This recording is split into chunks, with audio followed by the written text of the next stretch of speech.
Je m'appelle Bowden Reed, j'ai 36 ans, je suis ingénieur des ponts et je vis à Denver. Ces dernières années, ma vie a été comme une route droite et inébranlable.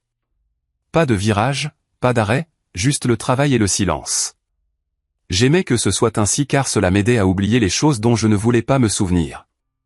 Mais au fond de moi, j'ai toujours porté un lourd regret. Je n'ai jamais pu protéger ma sœur cadette, Sienna. Elle est morte il y a 3 ans dans un accident de voiture qui m'a toujours semblé suspect. La police a conclu à un accident fortuit, route glissante, puis, perte de contrôle. Mais je n'y croyais pas, Sienna était la personne la plus prudente que je connaisse. Sa mort était trop soudaine, trop insensée. Je n'étais pas là pour elle à ce moment-là, et maintenant il est trop tard.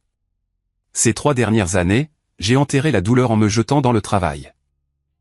Chaque jour était le même, réveil tôt, une tasse de café noir sans sucre, puis direction le chantier, à mesurer, calculer et construire des ponts qui relient des rives ou des pentes de montagne.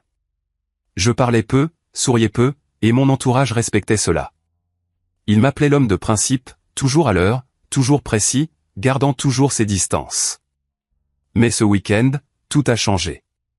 Je ne sais pas pourquoi. Peut-être à cause du rêve de la nuit dernière où Sienna est apparue avec un sourire triste, ou simplement parce que le manque a surgi après une journée de travail épuisante, j'ai décidé de conduire jusqu'à la banlieue montagneuse, vers la villa que notre famille s'était cotisée pour acheter comme cadeau de mariage pour Sienna. C'était un cadeau de mes parents, Derek et Zaria Reed, et de moi aussi. Nous voulions qu'elle ait un endroit paisible pour commencer sa nouvelle vie avec son mari, Cédric Hall. Maintenant, cette villa n'est plus qu'un souvenir, un endroit où je ne suis pas retourné depuis les funérailles. J'ai démarré mon vieux pick-up, fait le plein et commencé le voyage. La route de montagne était sinueuse, le vent froid s'engouffrant par la fenêtre entr'ouverte, portant l'odeur de la forêt de pins et de la terre humide. J'imaginais que la villa devait être dans un état pitoyable d'abandon. Des fenêtres couvertes d'une épaisse poussière, des tuiles moisies par la pluie et la neige, le jardin de fleurs fané et négligé. 3 ans sans personne. Cédric ne prenait probablement pas la peine de vérifier l'état des lieux, trop occupé par sa nouvelle vie ou autre chose. Je me demandais si la villa était encore intacte ou si le temps et la nature l'avaient engloutie. Mon cœur battait un peu plus vite à l'idée d'entrer à l'intérieur, de toucher les souvenirs de Sienna. Peut-être que je m'assiérais sous le porche, regarderais la vallée et essaierais de me pardonner de n'avoir pas su la sauver. Alors que le camion tournait sur la route menant à la colline, j'ai failli piler. Devant moi ne se trouvait pas la scène désolée que j'avais imaginée. Le jardin de devant fleurissait de manière vibrante, des roses rouges foncées se pressant aux côtés d'œillets d'Inde dorés comme s'ils étaient arrosés et taillés quotidiennement. L'allée de pierre était immaculée. Pas une seule feuille morte éparpillée, même si l'automne était passé et que les feuilles dorées tapissaient les routes. Je me suis frotté les yeux, me demandant si je m'étais trompé d'adresse. Mais non, le numéro de la maison était toujours là et la forme familière de la villa se dressait clairement. La maison était lumineuse, les fenêtres légèrement entr'ouvertes pour laisser entrer la brise. L'extérieur était étrangement propre, la peinture blanche encore brillante, pas une tache ni une toile d'araignée en vue. Mon cœur a commencé à battre la chamade. Qui avait fait cela? Cédric. Mais il vivait en ville, et depuis la mort de Sienna, il avait à peine gardé contact avec la famille. Ou quelqu'un d'autre. Je me suis garé, j'ai coupé le moteur et je suis sorti, les jambes légèrement tremblantes. Les clés de la villa étaient toujours dans ma poche, le jeu que Sienna m'avait donné autrefois comme double. J'ai pris une profonde inspiration, essayant de me calmer. Peut-être un voisin aimable ou un service de nettoyage que Cédric avait engagé, mais un pressentiment désagréable continuait de monter comme un courant sous-jacent. J'ai déverrouillé la porte d'entrée. Le déclic a résonné dans l'air anormalement calme. En entrant, j'ai été encore plus stupéfait. La maison était douillette et bien rangée, pas un grain de poussière. Une légère odeur d'huile essentielle de lavande persistait dans l'air comme si quelqu'un avait récemment brûlé une bougie. Les meubles en noyer brillaient sans une égratignure ni une empreinte digitale. Le lit dans la chambre était soigneusement fait, couverture et oreiller pliés avec précision, comme s'ils attendaient le retour du propriétaire. Tout suggérait une utilisation régulière, pas un abandon après la mort de Sienna. Je suis resté figé dans le salon, le cœur battant.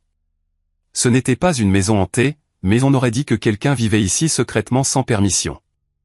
J'ai fait le tour de la maison, vérifiant chaque coin. La cuisine était immaculée. Le réfrigérateur contenait quelques bouteilles d'eau et des fruits frais. frais. Quelqu'un les avait achetés.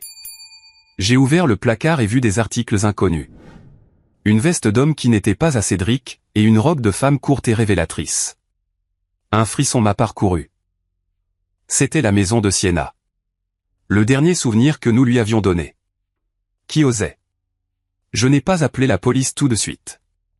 Peut-être était-ce un malentendu. Peut-être que Cédric avait une raison. Mais le sentiment de malaise ne me laissait pas partir sans faire quelque chose. Je suis resté silencieux, mais dans mon esprit, un plan s'est formé. J'ai conduit jusqu'à la ville la plus proche et j'ai acheté un système de caméras de sécurité discret.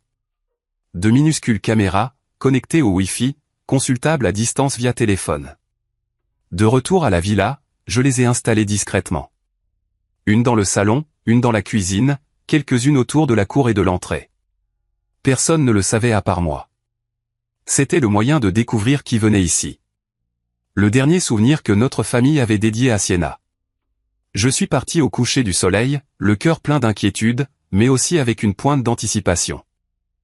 Comme si j'entrais dans un jeu du chat et de la souris dont je ne connaissais pas encore la fin. Quelques jours plus tard, alors que j'étais sur le chantier, mon téléphone a vibré avec une alerte de l'application de caméra. Je l'ai rapidement ouverte, le cœur battant. Les images étaient claires. Un homme est apparu à la porte de la villa, bougeant avec la familiarité de quelqu'un qui y avait sa place. C'était Cédric Hall, mon beau-frère, 34 ans.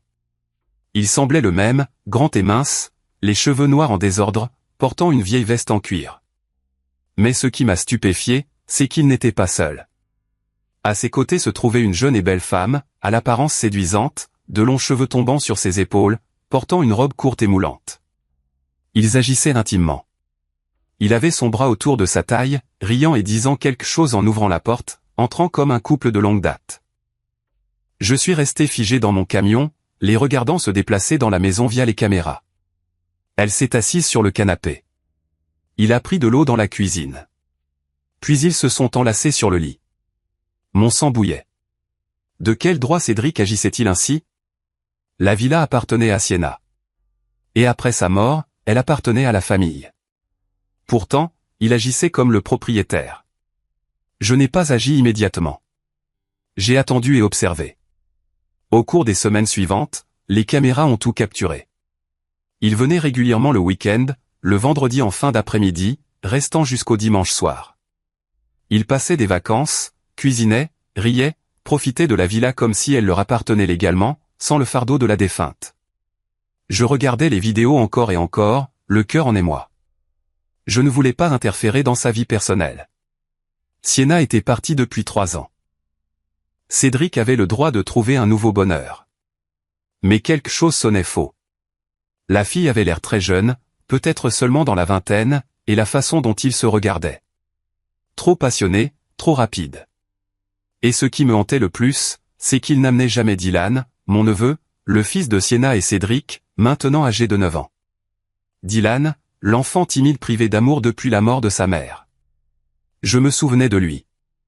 De grands yeux ronds regardant souvent vers le bas, parlant peu. La dernière fois que nous nous sommes vus, il m'a serré fort et a demandé « Où est maman depuis si longtemps, mon oncle ?»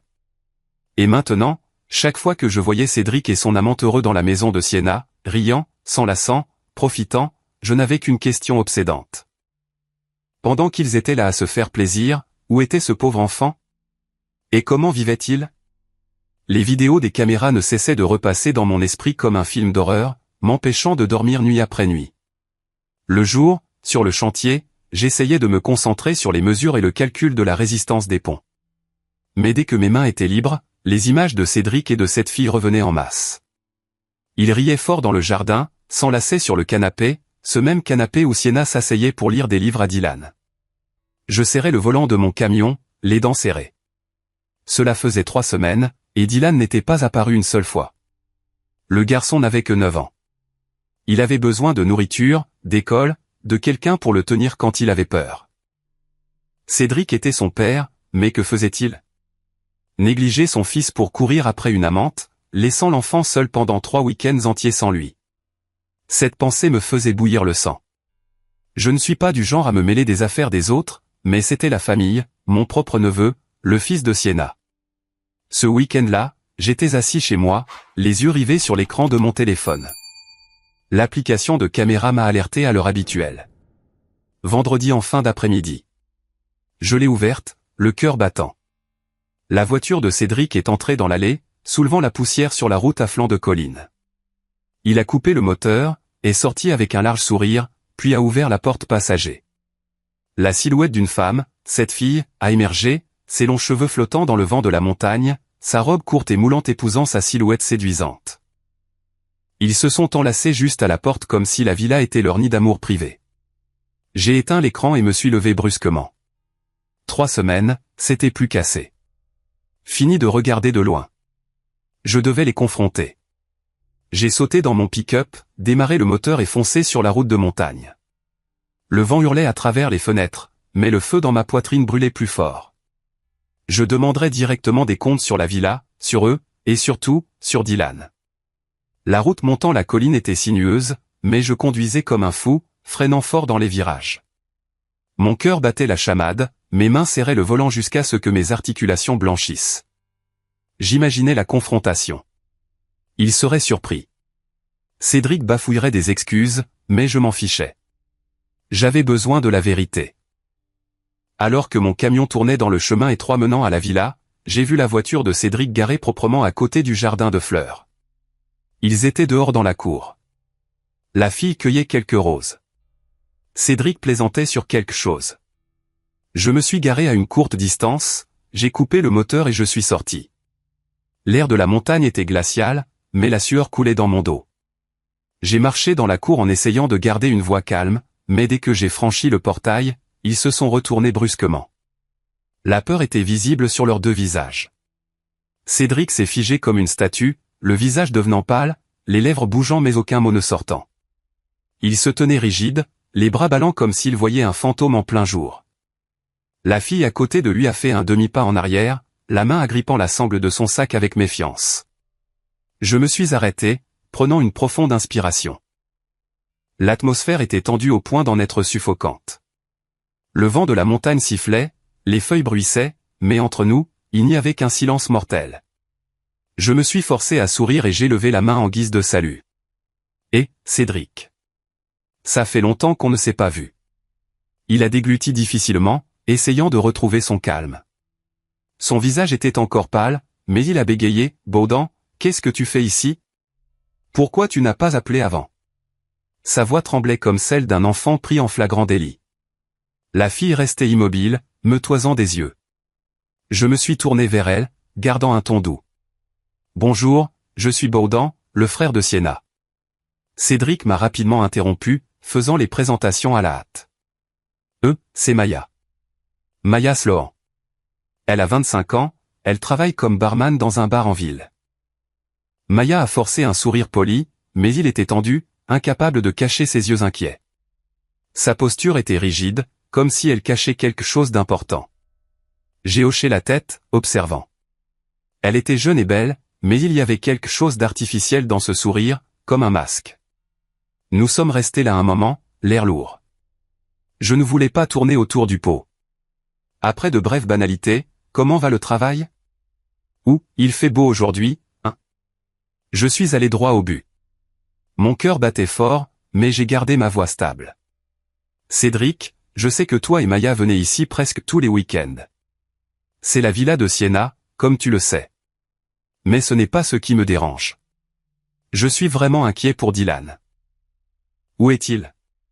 Pourquoi venez-vous toujours ici tous les 2 sans amener le garçon alors qu'il est encore si jeune? Cédric a immédiatement évité mon regard, regardant le sol, puis le jardin de fleurs. Son visage est devenu rouge, puis pâle. Il a bégayé des excuses, la voix vague. Dylan, le gamin joue chez un ami. Des amis d'école, tu sais, ou chez les voisins. Il adore ça. C'est bon, Baudin. Puis il a rapidement changé de sujet. De toute façon, conduire sur ces routes de montagne est dangereux. Il commence à faire nuit. Conduis prudemment en rentrant. Occupé par le travail. Il fait froid ici. Il divaguait. N'importe quoi pour éviter de parler de l'enfant. Je l'ai regardé, plein de suspicion. Cédric esquivait maladroitement comme un enfant cachant des bonbons derrière son dos. Ses yeux fuyants, ses mains triturant l'ourlet de sa chemise, la sueur perlant sur son front malgré le vent froid. Il était clairement mal à l'aise d'être interrogé sur la garde de l'enfant. Maya restait silencieuse, n'intervenant pas, serrant juste son sac plus fort, les yeux fixant le lointain. J'avais envie de crier, de l'attraper par le col et d'exiger des réponses. Mais non, je ne voulais pas faire de scène à la villa. Cet endroit avait été le sanctuaire de Sienna, pas un lieu de dispute. J'ai pris une profonde inspiration et j'ai hoché la tête. D'accord, alors. Passez un bon week-end. Puis je me suis tourné et je suis parti silencieusement. Mais à l'intérieur, je me sentais étouffé comme si quelqu'un me serrait la poitrine. Les voir là, insouciants, profitant de l'espace qui appartenait à ma sœur me donnait envie de vomir. La villa s'illuminait, le jardin vibrant, tout se moquait de ma douleur. J'ai marché jusqu'à mon camion, démarré le moteur et je suis parti à toute vitesse. Le vent de la montagne rugissait à mes oreilles, mais la voix dans mon cœur était plus forte. Où est Dylan? Est-ce que le garçon va bien? Je ne suis pas rentré chez moi. Au lieu de cela, j'ai conduit directement au centre-ville vers l'appartement de location où Cédric et Dylan vivaient depuis la mort de Sienna. L'autoroute s'étendait à l'infini, les phares coupant l'obscurité. Je me souvenais de l'appartement, petit et délabré, dans un quartier en mauvais état rempli d'immeubles penchés et de klaxons retentissants, complètement à l'opposé de l'air luxueux de la villa de montagne. Sienna y avait vécu avec Cédric avant que la villa ne soit terminée. Maintenant, c'était le dernier refuge de Dylan. Je me suis garé sur le trottoir, le cœur battant. Il était tard, mais je devais voir le garçon de mes propres yeux pour être rassuré. La porte d'entrée de l'immeuble a grincé quand je l'ai poussée. Le couloir était plongé dans le noir, puant le moisi. J'ai monté les escaliers, les pas lourds. Appartement 304. La porte n'était pas verrouillée. J'ai froncé les sourcils et les poussé doucement. Elle s'est ouverte et la scène à l'intérieur m'a serré le cœur.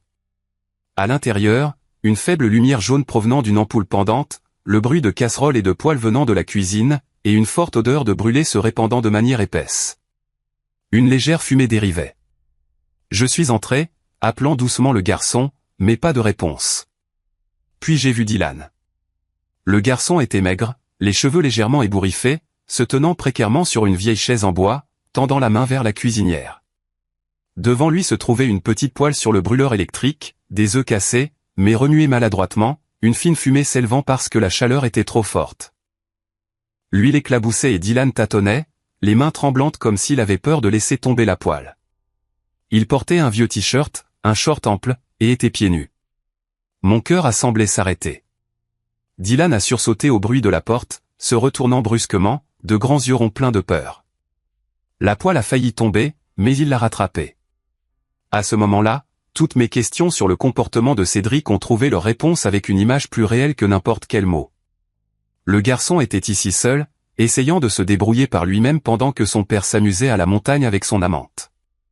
Je suis rapidement entré dans la petite cuisine, l'air étouffant avec l'odeur âcre de brûlé et la fumée légère. Dylan se tenait sur une vieille chaise en bois, vacillant sous son poids. Ses petites mains tenaient maladroitement une spatule, essayant de remuer quelque chose dans la poêle. Le visage du garçon était rouge à cause de la chaleur, la sueur coulait, et j'ai clairement vu une brûlure rouge sur le dos de sa main droite, une longue trace, enflée comme si de l'huile chaude avait éclaboussé. Mon cœur s'est serré comme si quelqu'un le pressait fort. C'était mon neveu, le fils de Sienna, et maintenant il ressemblait à un enfant des rues dans sa propre maison. Sans un mot, je me suis approché et j'ai serré Dylan fort dans mes bras. Son corps était léger comme une plume, si maigre que je pouvais sentir chaque côte à travers le t-shirt fin. Il a tremblé légèrement de surprise, les bras ballants, la spatule tombant au sol dans un cliquetis. « Oncle Baudin, qu'est-ce que tu fais là ?» demanda Dylan doucement, la voix tremblante comme s'il avait peur d'être grondé pour avoir fait quelque chose de mal. J'ai juste caressé la tête du garçon, la gorge nouée, incapable de répondre pour l'instant. Les larmes me montaient aux yeux, mais je les ai ravalées. Pas de pleurs maintenant. Le gamin avait besoin que je sois fort. J'ai pris une profonde inspiration. L'odeur de brûlé persistait encore, me rappelant la dure réalité. Cédric avait abandonné son propre fils pour courir après une femme étrangère. J'ai soulevé Dylan de la chaise et l'ai assis sur la vieille chaise de salle à manger à la table. Laisse-moi voir ta main, ai-je dit doucement en prenant sa main. La brûlure était rouge vif, la peau cloquée. Ça devait faire terriblement mal, mais il ne se plaignait pas. J'ai couru à la salle de bain, trouvant la trousse de premiers soins. Heureusement, il restait un peu de crème pour les brûlures. J'ai nettoyé la plaie à l'eau fraîche, appliqué la crème et les bandé légèrement. Dylan se mordait la lèvre, les yeux fixés au sol, n'osant pas me regarder. Ça fait mal, ai-je demandé. Il a secoué la tête, mais je savais qu'il mentait. Comment cela pouvait-il ne pas faire mal? Un enfant de 9 ans cuisinant pour lui-même, endurant seul. Cédric, espèce de salaud. Je suis allé silencieusement à la cuisine et j'ai nettoyé le désordre. Poêle noirci, sandwich mi-cru mi-brûlé. Quelques œufs cassés éparpillés. J'ai éteint la cuisinière électrique, puis ouvert le réfrigérateur. L'intérieur faisait pitié. Quelques pommes flétries, du lait périmé et quelques légumes jaunissants. Pas de nourriture convenable. Mon cœur me faisait mal. J'ai rassemblé ce qui était encore utilisable, je l'ai lavé et j'ai commencé à préparer un repas simple et léger. Des œufs au plat, du pain grillé et une salade avec les légumes restants. L'odeur de nourriture a progressivement remplacé l'odeur de brûlé, mais mon cœur restait lourd. Quand le repas chaud a été placé sur la table, des œufs dorés, des toasts croustillants et un verre de jus d'orange que j'avais rapidement acheté dans un magasin voisin, Dylan s'est assis et l'a dévoré comme s'il mourait de faim depuis des jours.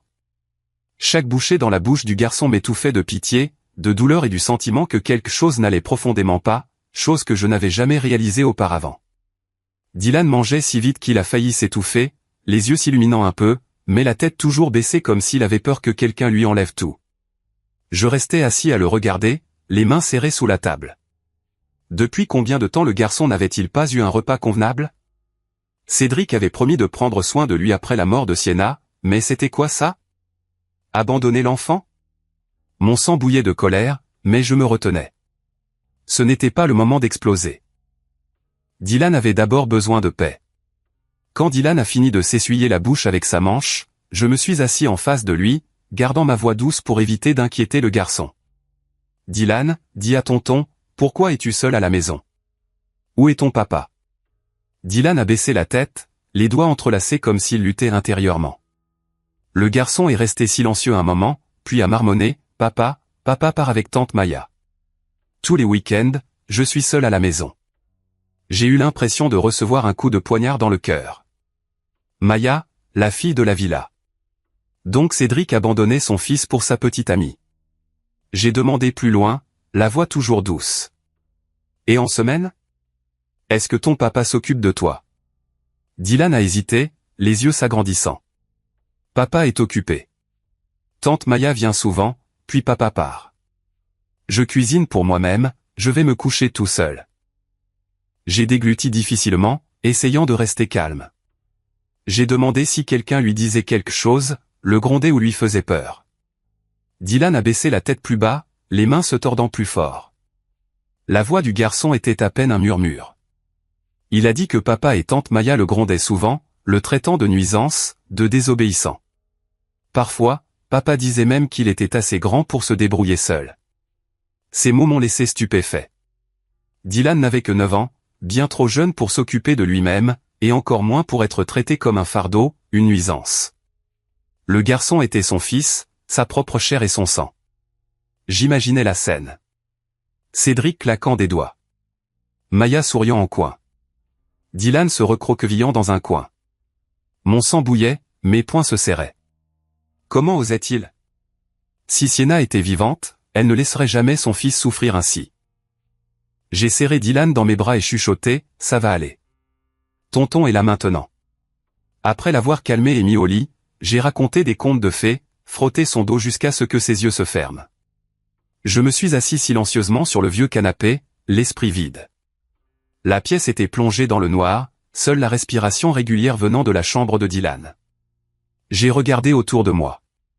Des murs fissurés, des meubles usés, une atmosphère glaciale. Cela avait été autrefois la maison de Sienna. Maintenant, c'était l'enfer pour son fils. Je savais que je ne pouvais pas laisser cela continuer. Cédric devait être tenu responsable. Mais maintenant, je devais agir. Appeler la police? Non, pas encore assez. J'ai pensé au service de protection de l'enfance, CPS. Ils aideraient, mais mon cœur était plein d'inquiétude. Que arriverait-il à Dylan s'il était séparé de son père? Peu importe à quel point Cédric était horrible, il restait le père. Je suis resté assis là jusqu'à tard, l'esprit tourmenté par les souvenirs. Dylan nouveau-né, Sienna le tenant avec un sourire radieux. Et maintenant, je devais sauver le garçon.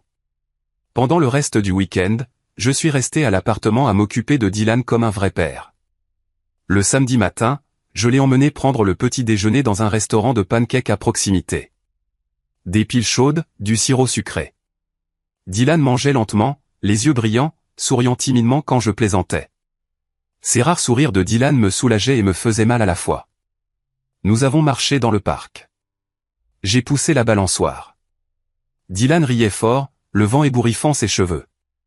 Cela faisait si longtemps que le garçon n'avait pas été aussi heureux. L'après-midi, nous avons joué à l'intérieur, construisant avec des Legos, dessinant des images. Dylan en a dessiné une famille avec Sienna au centre, mais Cédric effacé. Je l'ai serré dans mes bras, le cœur brisé. Le soir, je cuisinais le dîner, poulet rôti, salade fraîche. Dylan a mangé à sa faim, puis s'est endormi sur mon épaule. Dimanche a été pareil, faire les courses, acheter de nouvelles choses pour le garçon, des vêtements, des livres. Nous avons regardé des dessins animés, riant fort. Mais chaque fois que Dylan demandait « Papa est rentré », « Tonton », mon cœur se serrait. Je mentais. Ton papa sera bientôt de retour. Mais à l'intérieur, je savais. Je ne laisserai pas Cédric continuer comme ça. Lundi matin, je me suis réveillé tôt et j'ai conduit Dylan à l'école. Le garçon m'a serré fort à la porte, les yeux brillants. Ensuite, je suis allé directement au service de protection de l'enfance, CPS. Le bureau était au centre-ville, un bâtiment gris grouillant de monde. Je me suis assis à attendre, le cœur anxieux. Quand ce fut mon tour, j'ai clairement expliqué les signes. Dylan laissé sans surveillance, brûlé en cuisinant seul, manque de nourriture adéquate. Cédric, absent pendant de longues périodes sans organiser de garde. La travailleuse sociale, une femme d'âge moyen aux yeux sévères, a pris des notes détaillées.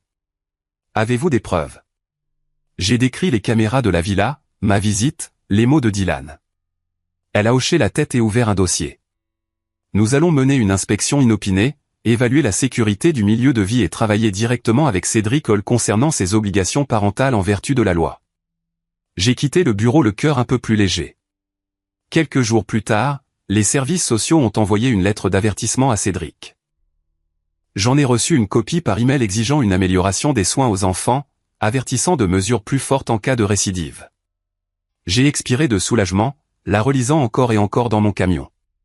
Au moins, Dylan était maintenant sous la surveillance officielle de la protection de l'enfance. Mais l'intuition me disait que ce n'était pas fini. Comment réagirait Cédric? Et Maya? Je suis rentré chez moi, l'esprit plein d'inquiétude. Dylan avait besoin de moi plus que jamais. Après un certain temps, j'ai essayé de reprendre ma routine normale. Les ponts de Denver n'attendent personne.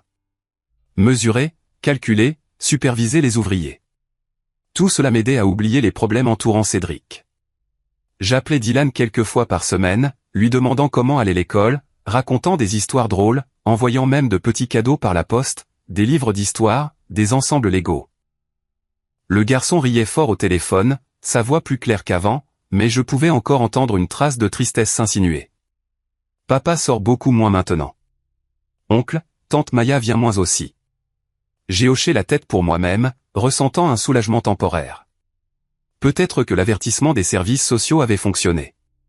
Cédric essayait probablement de se racheter. Je me disais cela, essayant de garder mes distances. Plus de caméras, plus de surveillance. Je ne voulais pas m'impliquer profondément dans sa vie désordonnée. La villa était maintenant le passé. J'ai même envisagé de la vendre pour effacer les souvenirs douloureux. Ma vie avait besoin de paix pour le bien de Dylan, pour celui de Sienna, mais la vie ne me laissait pas de répit. Ce week-end-là, j'avais prévu de rencontrer un vieil ami. Mark Bennett, mon ami proche de l'université, maintenant détective à l'unité des crimes financiers de Denver. Mark, grand avec une voix chaude et profonde, avait toujours été mon rock à l'université. Nous avons convenu de nous retrouver dans un petit bar en ville, un endroit calme avec une douce musique jazz pour rattraper le temps perdu. J'ai conduit là-bas au crépuscule, me suis garé sur le parking exigu et suis entré avec une humeur détendue rare. L'odeur de bière fraîche et une légère fumée de cigarette persistaient. Des rires étouffés de quelques groupes de clients, mais dès que j'ai poussé la porte, j'ai hésité légèrement. Ce bar me semblait familier. Puis j'ai réalisé que c'était exactement là que Maya Sloan, la maîtresse de mon beau-frère, travaillait. Je me souvenais de Cédric bafouillant l'introduction à la villa. Elle travaille comme barman dans un bar en ville. Oui, c'était ça. Mon cœur battait plus vite. Maya était derrière le bar, mélangeant des cocktails avec des gestes rodés, cheveux attachés hauts, sourire professionnel sur le visage. Je ne voulais pas attirer l'attention. Je ne voulais pas plus d'ennui. Les affaires de Cédric étaient les siennes. J'ai choisi une table dans un coin sombre caché derrière un pilier, attendant tranquillement Marc. J'ai commandé une bière, les yeux sur ma montre, essayant de ne pas regarder le bar. En attendant, l'endroit s'est progressivement rempli. La musique jazz jouait doucement. Les clients tiraient bruyamment les chaises. Je sirotais ma bière, l'esprit vagabondant vers Dylan. Le garçon avait un contrôle de maths aujourd'hui. J'avais promis d'appeler pour les résultats.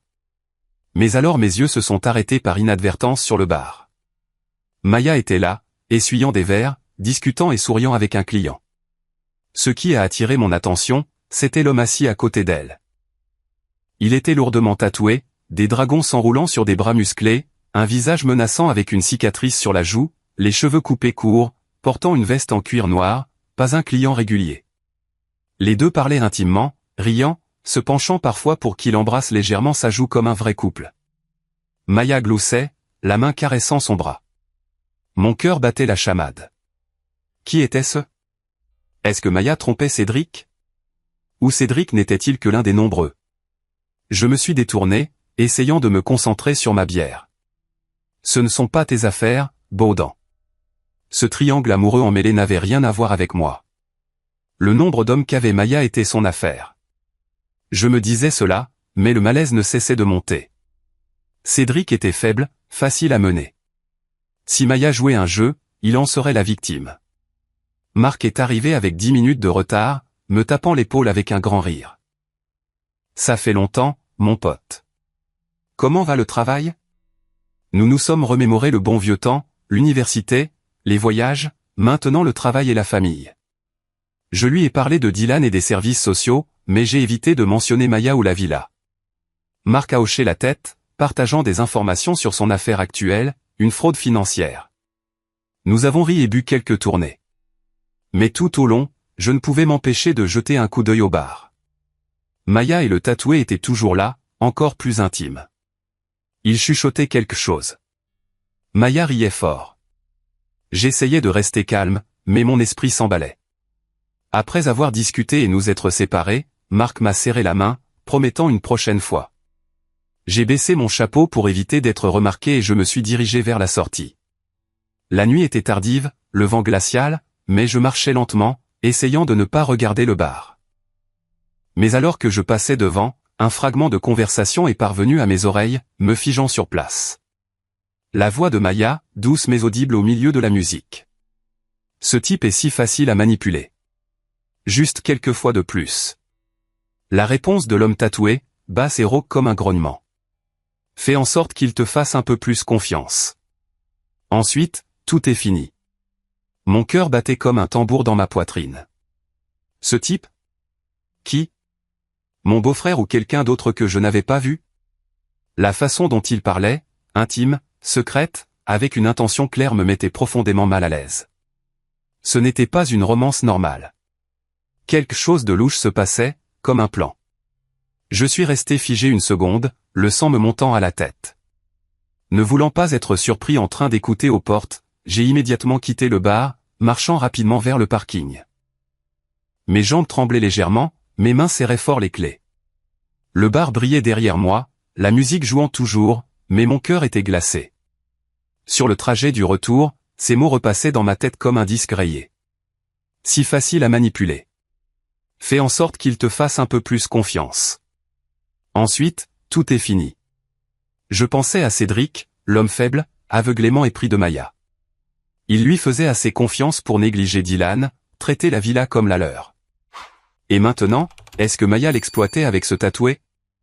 La coïncidence me donnait des frissons dans le dos. Ce triangle amoureux semblait loin d'être simple. À quel jeu jouait Maya? Escroquerie d'argent ou pire? Je me rappelais la villa immaculée, les images de la caméra où ils étaient heureux ensemble. Mais maintenant tout apparaissait sous un jour différent. Cédric était-il la proie? Et Dylan? Que arriverait-il au garçon si son père avait des ennuis? J'ai conduit à travers la nuit dans la tourmente, les phares coupant la route sombre, le vent hurlant à travers les fenêtres. L'intuition me disait que derrière la façade calme, quelque chose de plus dangereux se préparait que je ne l'avais imaginé. Je devais découvrir. Mais comment? Appeler Cédric ou les suivre? Je me suis garé devant ma maison, j'ai coupé le moteur et je me suis assis dans l'obscurité. Cette nuit serait longue. Bien des jours après l'incident au bar, le malaise s'accrochait à moi comme une ombre persistante. Ces mots fragmentés que j'avais surpris, ce type est si facile à manipuler. Fais en sorte qu'il te fasse un peu plus confiance. Ensuite, tout est fini, continuer de repasser dans ma tête, empêchant toute tranquillité d'esprit. Le jour sur le chantier, j'essayais de me concentrer sur les mesures et le calcul de la résistance des ponts, mais dès que mes mains étaient inactives, ils refaisaient surface. De qui parlait-il? Et qu'est-ce qui serait fini? Une sorte d'arnaque. Je me demandais si je n'imaginais pas trop de choses, mais l'image de l'homme tatoué, ses yeux froids, son sourire narquois me hantait. Maya paraissait jeune et séduisante, mais maintenant je la voyais comme une araignée tissant sa toile. Cédric était faible, facile à mener. Il tomberait dans le piège sans s'en rendre compte.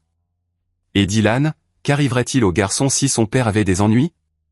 Je perdais le sommeil, allongé éveillé dans mon lit, fixant le plafond sombre, l'esprit tourbillonnant avec les pires scénarios.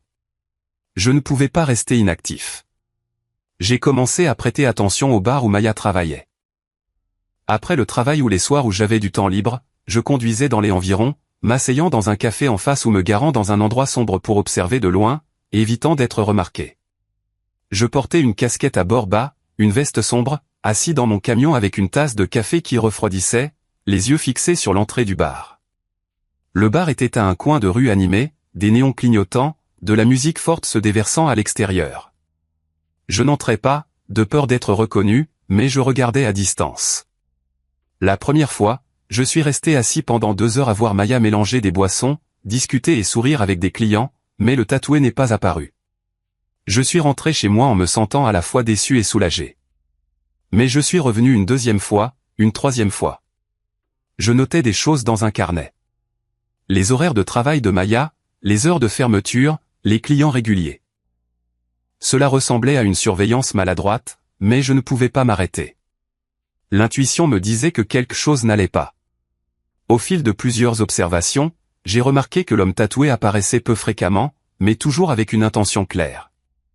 Arrivant seul, s'asseyant dans un coin isolé, brève conversation avec Maya, puis repartant. Pas d'affection publique comme la première fois que j'avais vu, mais plus discret. Il venait quand le bar était bondé vers 22 heures, portant une veste couvrant ses tatouages, assis au bout sombre du bar. Maya lui servait un verre. Puis il chuchotait brièvement juste quelques minutes avant qu'il ne paye et parte sans se retourner. Pas d'intimité, pas de rire, toujours pareil. Rapide, secret. Mon cœur battait la chamade alors que je regardais à travers la vitre du camion. Ce n'était pas un amoureux, un partenaire, peut-être. Quel était le plan? Ce changement m'a fait réaliser que leur relation n'était pas simplement romantique. Quelque chose de plus sérieux se passait en coulisses. Je me souvenais de Marc mentionnant des crimes financiers, attirant les victimes pour signer des documents transférant des actifs. Cédric avait l'argent de l'assurance vie de Siena, la villa. Est-ce que Maya le visait? Cette pensée m'a glacé. Je devais agir. J'ai décidé de ne pas me précipiter. Pas question de faire irruption dans le bar pour exiger des réponses. Pas question d'appeler la police tout de suite, mais de rencontrer Marc Bennett à nouveau. Nous avons convenu d'un rendez-vous dans un café familier, calme avec l'arôme chaud du café torréfié. Je suis arrivé tôt, assis dans un coin, tenant 2 photos furtives des visites au bar. L'une de Maya souriant derrière le comptoir, l'une de l'homme tatoué assis à proximité, le visage menaçant. Je les avais prises avec mon téléphone, flou, mais identifiable. Marc est arrivé, me tapant l'épaule. Tu as l'air tendu, mec. Qu'est-ce qu'il y a? Je lui ai tout raconté de ce que j'avais entendu cette nuit-là. Pas d'embellissement, pas de spéculation excessive. Je les ai entendus parler de ce type qui est facile, de construire plus de confiance. Je pense qu'il s'agit de Cédric, mon beau-frère. Je lui ai tendu les photos, la voix tremblante. Marc les a prises en fronçant les sourcils alors qu'il examinait attentivement. Baudin, tu sais que je ne peux pas accéder à des informations confidentielles juste pour une demande personnelle, mais je vérifierai dans les limites autorisées en utilisant les bases de données publiques et les listes de surveillance. Ne te fais pas trop d'espoir. J'ai hoché la tête, le cœur plein d'inquiétude. Nous avons discuté nonchalamment du travail, de Dylan, mais mon esprit était sur les photos. Marc est parti, promettant de rappeler. Je suis resté assis un peu plus longtemps, sirotant un café amer, l'esprit tourmenté. Si Marc ne trouvait rien, qu'alors? Continuer à surveiller ou avertir Cédric directement. Cet après-midi-là, mon téléphone a sonné. Marc, la voix nettement plus basse, plus du tout joyeuse. Baudin, j'ai vérifié. Les deux sur les photos correspondent au dossier d'une paire de suspects dans un réseau de fraude à grande échelle lié à un réseau criminel transnational. Mon cœur a semblé s'arrêter. Je me suis affaissé sur le canapé, serrant le téléphone. Marc a expliqué que le groupe manquait de preuves suffisantes pour des arrestations, mais était sous suspicion et surveillance liée à de multiples cas d'attraction de victimes pour signer des documents financiers, transférer des actifs ou servir de façade à des transactions louches. Ils ciblent des personnes vulnérables, confiantes ou dans des relations malsaines. Ils utilisent des femmes comme Maya pour appâter, puis le type, son nom est Jax, avec un casier judiciaire, s'occupe du reste. Marc a souligné, d'après ma description, Cédric était à haut risque d'être la prochaine cible. Il est tendre, a de l'argent, des actifs, parfait pour eux. Cette vérité m'a laissé sous le choc. Je savais que Cédric était faible, manquant de détermination, facilement manipulable, la proie exacte que de telles organisations recherchaient. Il était aveuglément épris de Maya, négligeant Dylan, traitant la villa comme la leur. Et maintenant, est-ce que Maya l'amenait à signer quelque chose, transférer la villa ou l'argent de l'assurance? J'ai remercié Marc, raccroché, la pièce tombant dans le silence. Mon esprit s'emballait. Sienna est morte il y a 3 ans. Un accident ou lié? Non, ne pense pas à ça. Mais le malaise a surgi. Je ne pouvais pas laisser aller plus loin. J'ai décidé de rencontrer Cédric et de parler. Je devais l'avertir, qu'il me croie ou non. J'ai conduit jusqu'à son appartement, le cœur battant. La porte s'est ouverte. Cédric était sur le canapé. Dylan jouait au Lego dans le coin. Le garçon a couru et m'a serré dans ses bras, souriant joyeusement. Cédric a froncé les sourcils. « Qu'est-ce que tu viens faire ici ?» J'ai parlé lentement, essayant de rester calme, racontant ce que j'avais vu au bar détail par détail. Pas d'ajout, pas de spéculation excessive. J'ai souligné que Maya n'était pas simple, que je l'avais entendu elle et le tatoué parler de manipuler quelqu'un, et que Cédric était probablement la cible. Je ne suis pas là pour me disputer, ai-je dit.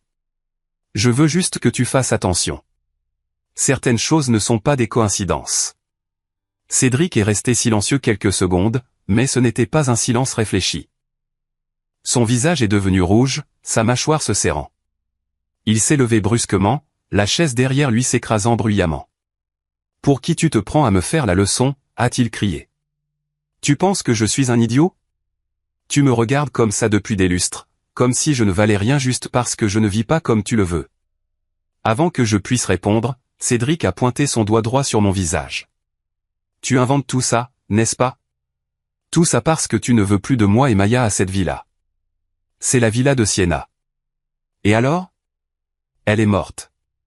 Tu n'as aucun droit de décider pour moi. » Dylan s'est recroquevillé dans le coin, les bras autour de ses genoux, les yeux s'agrandissant.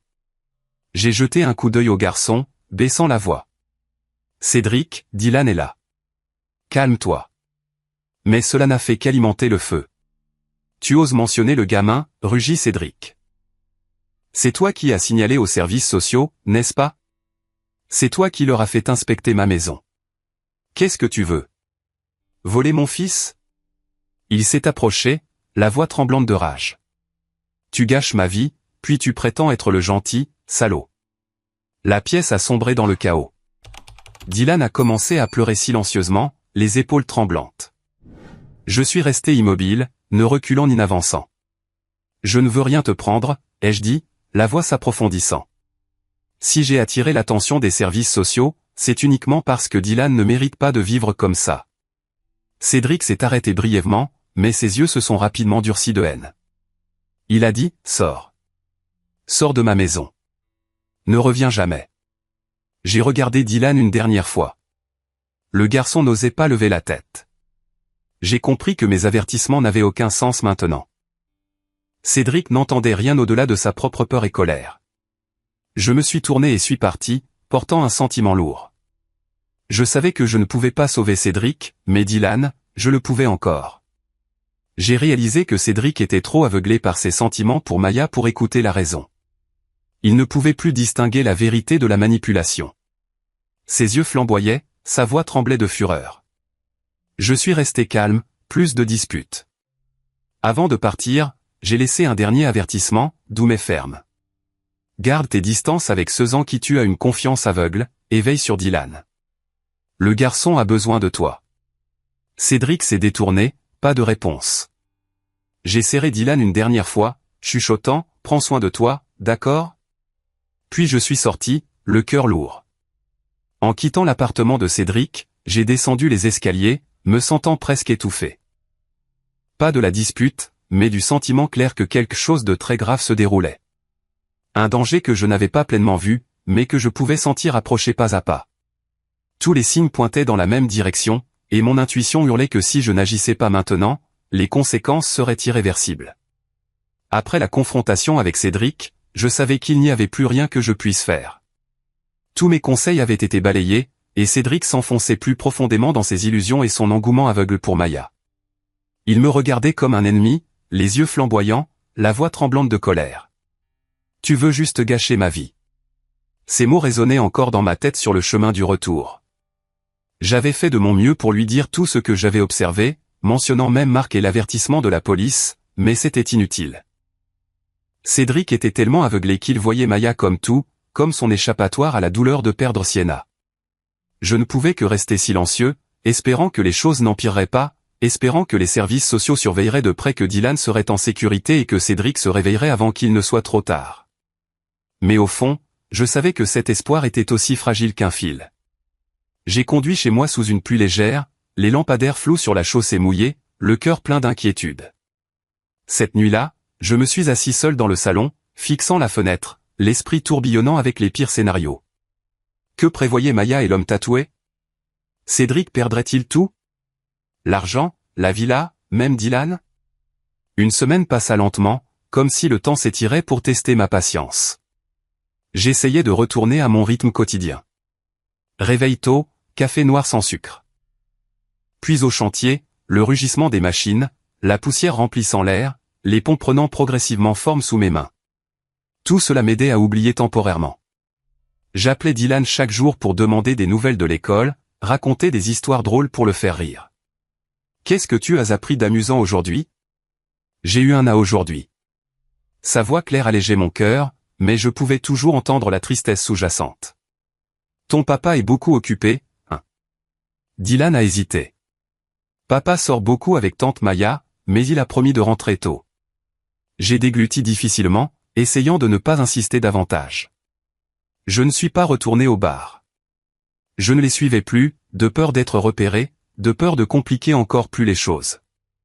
Mais nuit après nuit, je rêvais de Sienna, ma sœur, debout là avec des yeux tristes. Protège Dylan pour moi. Je me réveillais trempé de sueur, le cœur battant. Je savais que j'attendais qu'une bombe explose. Ce matin-là, je me suis réveillé tôt comme d'habitude, le corps fatigué, mais l'esprit alerte. La lumière du soleil filtrait à travers les rideaux, les oiseaux chantaient dans la cour. Une journée normale à Denver. J'ai préparé une tasse de café chaud, l'arôme remplissant la petite cuisine, puis je me suis assis sur le canapé et j'ai allumé les nouvelles du matin. Météo, politique, sport, tout passait comme d'habitude. J'ai pris la première gorgée de café, l'amertume familière réveillant mes sens, mais alors ma main s'est figée, la tasse manquant de tomber. À l'écran, il y avait Cédric Olle escorté au poste par la police, menotté dans le dos, le visage hagard, les yeux enfoncés. Le bandeau d'information indiquait clairement « La voix du journaliste froide, un suspect dans une affaire de meurtre se rend tôt ce matin ». Cédric Olle, 34 ans, accusé d'homicide dans un bar de la périphérie de la ville. Je suis resté assis figé, la tasse de café tombant au sol, se brisant, le café éclaboussant partout. Le journaliste a continué, image de la scène de crime clignotante. La victime est Maya Sloan, 25 ans, barman au bar où l'incident s'est produit. Les premiers rapports indiquent que le crime découle d'un différend amoureux. Le suspect s'est rendu et est détenu pour enquête. Maya morte, tuée par Cédric. Je ne pouvais pas y croire. Même en sachant que Cédric était faible et impulsif, je n'aurais jamais pensé qu'il pourrait aller jusqu'au meurtre. Il était obsédé par Maya. Comment avait-il pu? Les images de lui à la villa riant avec elle tournaient maintenant au cauchemar. Je restais assis, stupéfait, l'esprit dans le chaos, tout tournait. Où Cédric avait-il découvert la vérité? Cette révélation m'a frappé comme un coup de poing dans la poitrine, me laissant le souffle coupé. Mais alors la seule chose qui m'a fait sortir de ma torpeur était Dylan. Le garçon. Où était Dylan? Seul dans l'appartement. Effrayé. J'ai bondi, attrapé mes clés, sans prendre la peine de me changer, et j'ai couru vers la porte. Sans hésitation, je me suis précipité hors de la maison, j'ai sauté dans mon pick-up, démarré le moteur et foncé follement vers l'appartement de Cédric. La circulation matinale était dense, les klaxons retentissaient, mais je m'en fichais, accélérant au feu rouge, le cœur battant. Les images de Dylan blotti seul ne cessaient de clignoter. Le garçon de 9 ans, ne comprenant pas, sachant juste que son papa était parti. Quand je suis arrivé, plusieurs policiers en uniforme étaient déjà à la porte de l'appartement, des voitures bloquant la rue, et une travailleuse sociale, probablement des services sociaux, prenant des notes. L'atmosphère était lourde. Les voisins regardaient par les fenêtres. Je me suis garé à la hâte, j'ai couru, respirant lourdement. Je suis Bowden Reed, l'oncle de Dylan. Où est mon neveu en ce moment? J'ai vu Dylan blotti sur le canapé à travers la porte ouverte, serrant sa vieille peluche, l'ours en peluche que Sienna lui avait acheté pour son anniversaire, les yeux rouges de peur. Le garçon avait l'air plus petit que jamais, les genoux remontés, le visage pâle, ne pleurant pas, mais tremblant. Il n'avait aucune idée de ce qui se passait, seulement que son père était parti et que des étrangers étaient partout. Je me suis avancé, mais j'ai été arrêté par un grand officier. « Monsieur, qui êtes-vous ? Vous ne pouvez pas entrer. » J'ai montré ma carte d'identité, mon permis de conduire, l'acte de naissance de Sienna, et j'ai expliqué que j'étais le frère de Sienna, l'oncle de Dylan. Ils ont vérifié minutieusement, passé des appels pour vérifier. Les minutes étaient tendues, je restais là, les yeux fixés sur Dylan, le cœur brûlant. Enfin, ils ont hoché la tête.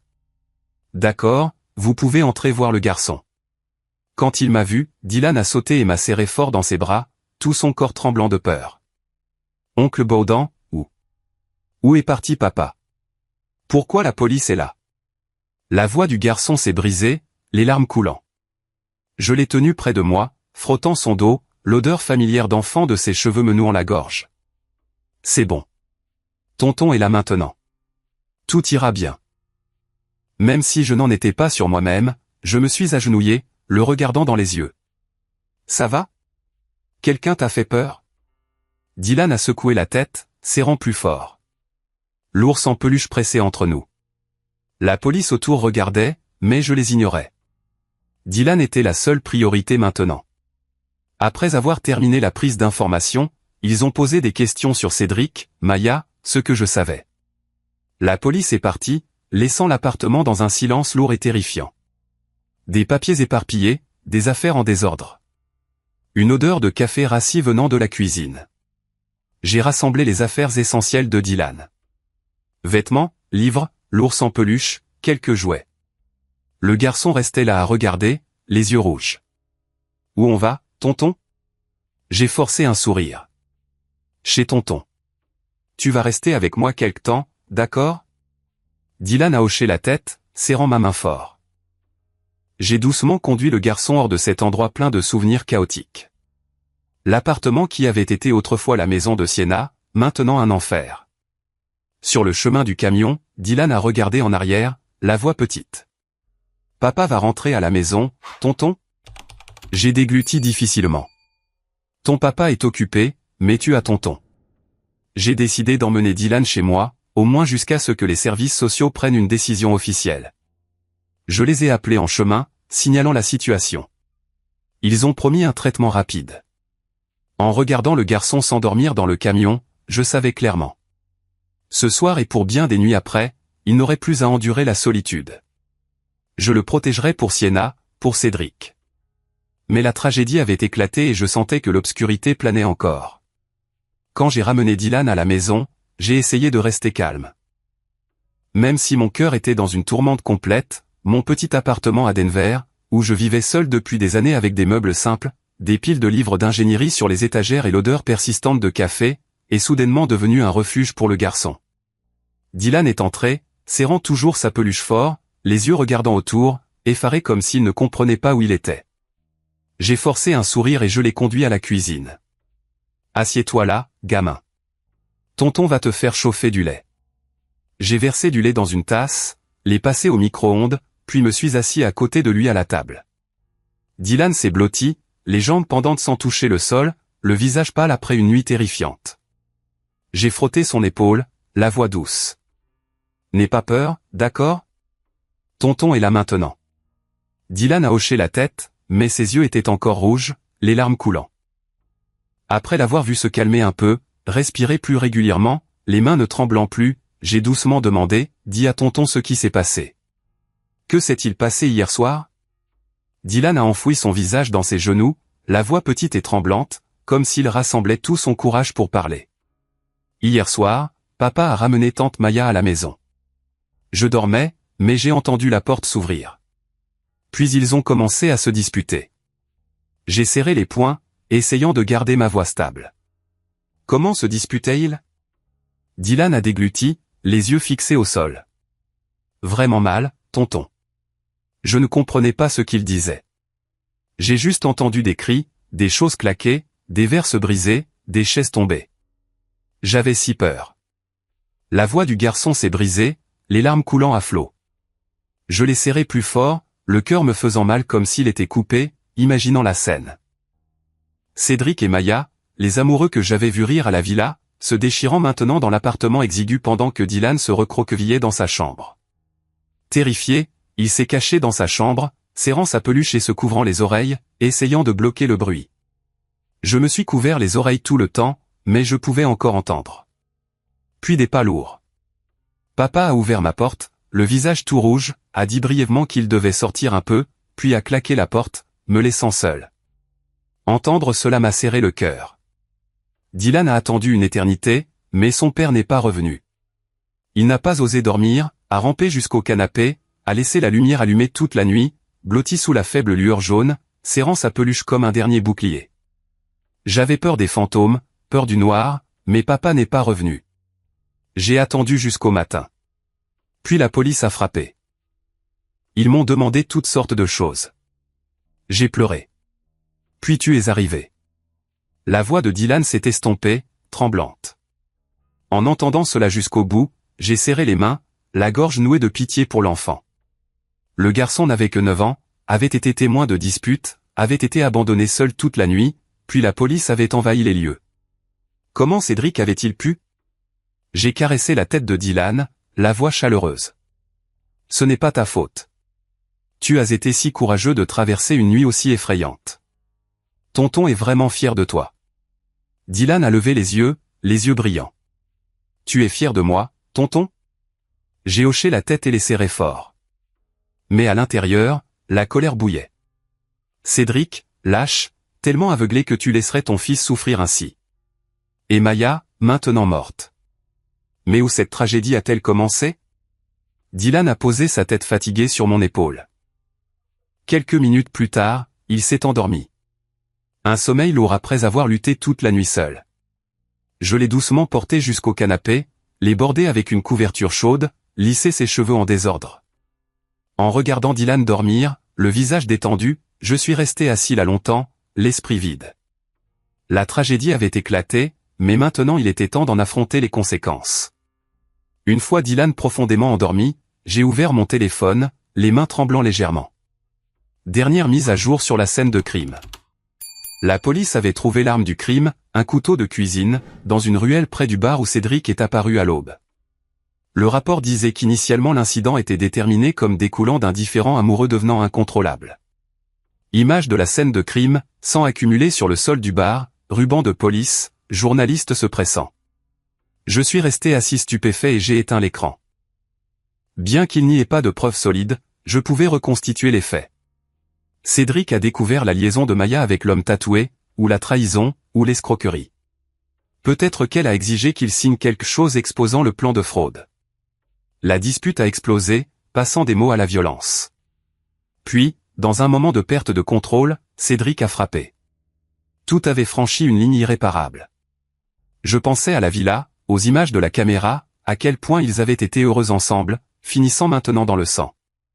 Mon cœur était dans le chaos, en colère contre Cédric, ayant pitié de Maya malgré sa méchanceté et souffrant surtout pour Dylan. Après avoir lu les nouvelles, mon téléphone a sonné, le nom de maman à l'écran. Mes parents avaient sûrement vu les nouvelles tôt et appelé en panique. Je suis sorti sur le balcon, le vent froid du soir s'engouffrant, essayant de garder ma voix calme pour apaiser leur inquiétude. La voix de ma mère, Zaria, a éclaté en sanglots immédiatement. Baudant. Oh mon Dieu, fils. Cédric. Il a tué quelqu'un. Où est Dylan? Comment va le garçon? J'ai pris une profonde inspiration en essayant de rester calme. Je suis avec Dylan. Il est en sécurité. Il vient de s'endormir après une très longue nuit. Je l'ai amené chez moi. Silence à l'autre bout pendant quelques secondes. Puis la voix de mon père, Derek, est passée, rauque et étranglée. Nous avons vu les nouvelles et nous avons failli mourir. Cédric, comment a-t-il fini comme ça? Il s'est arrêté comme pour rassembler ses forces pour continuer. Fils, nous n'en pouvons plus. S'il te plaît, prends soin du garçon pour nous. J'ai serré le téléphone fort. Je veillerai sur Dylan. Ne vous inquiétez pas trop. Prenez soin de votre santé. Je vous tiendrai au courant. Les sanglots de ma mère résonnaient sur la ligne. Pauvre garçon. A perdu sa mère, maintenant son père aussi. Ma gorge s'est nouée. Je m'occuperai de lui. C'est le fils de ma sœur. L'appel s'est terminé. Je me tenais près de la fenêtre, regardant les lumières de la ville, brillantes mais le cœur lourd. Mes parents, Derek et Zaria, avaient assez souffert depuis la perte de Sienna, pourtant ils faisaient maintenant face à cette vérité. Je me demandais si j'avais réalisé plus tôt, aurais-je pu empêcher cette tragédie. Dans les jours qui ont suivi, j'ai consacré tout mon temps à m'occuper de Dylan. Ma vie a complètement changé, passant d'un ingénieur célibataire à un père impromptu. Tôt le matin, je préparais le petit déjeuner. Œufs au plat, pain grillé, fruits frais. Dylan mangeait de bon appétit, les yeux s'illuminant. Tu cuisines si bien, tonton. Je le conduisais à l'école et le ramenais, me garant à la porte, le serrant fort. Étudie bien, d'accord? Tonton viendra te chercher cet après-midi. Dylan hochait la tête et courait à l'intérieur, mais je le voyais regarder en arrière comme s'il avait peur que je disparaisse. Le soir, je préparais le dîner. Viande grillée, salade, soupe chaude. Nous mangions ensemble en parlant de l'école. Aujourd'hui, j'ai joué au ballon avec des amis. C'était tellement amusant. Je souriais mais j'avais mal à l'intérieur. Le garçon essayait d'être joyeux pour cacher sa tristesse. La nuit, nous jouions à construire des Legos, à dessiner des images, à regarder des dessins animés. Je lui lisais des livres avant de dormir, des histoires de héros, de famille. Dylan écoutait, les yeux somnolents. Tu lis exactement comme maman. J'évitais l'incident en disant seulement que son père avait des ennuis et ne pouvait pas rentrer à la maison pour l'instant. Papa va revenir, tonton? Demanda Dylan, la voix petite. Je l'ai serré dans mes bras. Ton papa t'aime beaucoup, mais pour l'instant, reste avec tonton. D'accord. À l'école, les enseignants surveillaient Dylan. Ils ont remarqué qu'il était plus calme, s'asseyant souvent seul pendant la récréation. Je leur avais demandé de garder l'affaire familiale privée, pour éviter que les camarades de classe ne le taquinent ou ne le blessent davantage. Je comprends, monsieur Baudin. Le pauvre garçon, a dit l'enseignante, les yeux pleins de sympathie. J'ai hoché la tête, reconnaissant. Dylan n'avait pas besoin de plus de pression. Il avait assez enduré. Perdre sa mère, son père emprisonné, vivant maintenant avec moi. Les soirs où Dylan dormait profondément, je m'asseyais seul dans le salon, laissant les pensées tourbillonner profondément. La maison était si calme que je pouvais entendre la respiration régulière du garçon depuis la pièce voisine. Chaque fois que je regardais ce petit visage perdu dans le sommeil, mon cœur se serrait. Dylan avait perdu sa mère, perdu le soutien de son père, et maintenant son monde n'était plus que moi. Cette réalisation m'a fait comprendre que je n'avais plus le droit d'hésiter. Peu importe les difficultés à venir, je devais protéger le garçon jusqu'au bout. Quelques semaines passèrent dans un chaos latent comme une tempête souterraine persistante. Dylan s'est progressivement installé dans une routine. Le garçon a commencé à sourire davantage et même à raconter des histoires d'école avec enthousiasme. Chaque matin, je me réveillais tôt, chauffais du lait, faisais des sandwichs aux œufs, puis le conduisais à l'école avec un sourire forcé. « Étudie bien, d'accord ? Tonton viendra te chercher cet après-midi. » Dylan hochait la tête et me serrait fort avant de courir par la porte. L'après-midi, nous jouions dans la petite cour arrière, lançant une balle, construisant avec des Legos, ou simplement assis sur la balançoire à regarder le coucher du soleil. Le soir, je lui lisais des livres, des contes de héros et de magie, et Dylan s'endormait avec un sourire rêveur. Mais derrière cette paix, je savais que le garçon luttait encore. Chaque nuit, il se réveillait en sursaut, appelant papa dans son sommeil, puis s'accrochant à moi quand je me précipitais. Je tapotais son dos pour l'apaiser et le rendormir. Quant à moi, tout en m'occupant de lui, je suivais les développements de l'affaire par les nouvelles. Chaque matin, j'allumais la télé, lisais les rapports en ligne mettant à jour chaque détail. Cédric détenu. Enquête plus approfondie, signe d'implication financière. J'ai appelé Marc quelques fois. Du nouveau. Marc soupira. On creuse encore. Ça ne ressemble pas à une simple jalousie. Le malaise ne cessait de monter. Je savais que le procès révélerait beaucoup, et je redoutais ce que j'allais entendre. Le jour de la première audience du procès pour meurtre, j'ai assisté en tant que parent de la victime indirecte et tuteur temporaire de Dylan. Je ne voulais pas y aller. En moi se trouvait un enchevêtrement d'émotions, la colère mêlée à la pitié. Mais je savais que je ne pouvais pas l'éviter. J'avais besoin d'affronter la vérité de première main pour comprendre ce qui avait conduit à cette fin tragique. J'ai laissé Dylan chez une voisine gentille, disant rapidement que j'avais des courses à faire et que je reviendrais bientôt, puis j'ai conduit au palais de justice central de Denver. Les rues étaient bondées comme d'habitude, mais mon esprit était vide. Tout au long du trajet, les images de Cédric repassaient sans relâche, lourdes et difficiles à nommer. Le palais de justice se dressait froidement avec ses imposantes colonnes de pierre grise. Dès l'entrée, l'atmosphère était déjà épaisse. Je suis passé par les scanners de sécurité, les mains tremblant légèrement en remettant les documents, puis j'ai suivi la foule dans la salle d'audience. À l'intérieur, la salle était comble. Les journalistes se pressaient au fond, les appareils photos flashant discrètement.